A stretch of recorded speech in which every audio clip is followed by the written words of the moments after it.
সমাজের দরিদ্র ও সুবিধাবঞ্চিত শিশুদের মধ্যে ঈদ উপলক্ষে আজ রবিবার বাহুবল মুক্ত স্কাউট গ্রুপের পক্ষ থেকে শায়েস্তাগঞ্জ রেল স্টেশন প্ল্যাটফর্মে সকাল 10টা থেকে দুপুর 2টা পর্যন্ত মেহেদি উৎসব পালন করা হয়।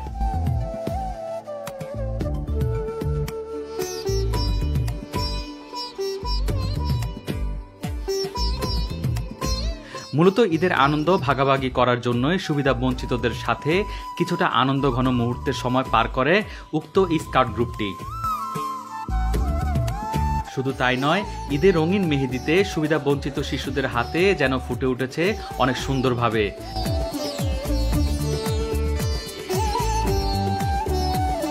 তাদের হাসিমাখা মুখই যেন বলে দেয় তারা অত্যন্ত খুশি। এই ব্যতিক্রমধর্মী আয়োজন পুরো রেল স্টেশন যেন আনন্দে ভরে ওঠে। মুক্ত স্কাউট গ্রুপের যুগ্ম সম্পাদক মোহাম্মদ আব্দুর রহিম চৌধুরী নাবিল এই আয়োজনে খুশি সন্তোষ প্রকাশ করেছেন। যাদের পরিশ্রমে, যাদের অক্লান্ত পরিশ্রমে, যাদের জন্য আজকের এই প্রোগ্রাম, যাদের জন্য আজকের এই সার্থকতা, আমাদের এই স্টেশনের সকল বাচ্চারা, পাশাপাশি আমাদের বাহুবল মুক্ত স্কাউট গ্রুপের সকল সদস্যকে আমি আন্তরিকভাবে ধন্যবাদ। বাহুবল মুক্ত স্কাউট গ্রুপটি সমাজের অসংখ্য সুবিধাবঞ্চিত শিশুদের নিয়ে অনেক কাজ করে আসছে দীর্ঘদিন যাবৎ।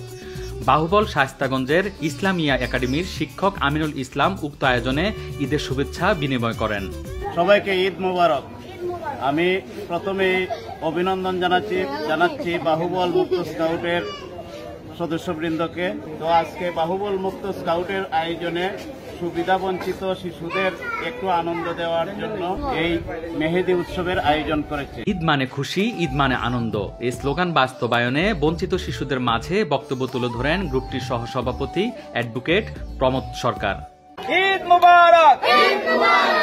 এই যে আনন্দ, ঈদ মানে আনন্দ, ঈদ মানে খুশি। সকলের তরে সকলে আমরা, প্রত্যেকে আমরা পরের তরে। বাংলা স্কাউটসের অন্যতম একটি মুক্ত দল হবিগঞ্জ জেলার বাহুবল উপজেলাধীন বাহুবল মুক্ত স্কাউট গ্রুপ।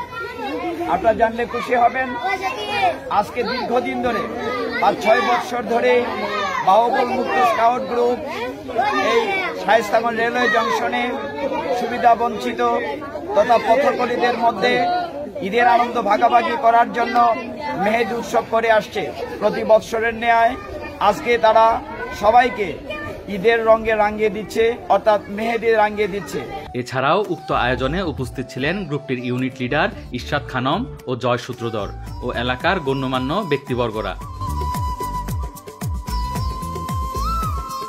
এই গ্রুপের প্রতিটি সদস্য মনের উন্মাদনায় এগিয়ে চলছে সমাজের প্রতিটি ভালো কাজের সাথে। শুভকামনা রইল আপনাদের জন্য। Subrata Bappi, B positive news.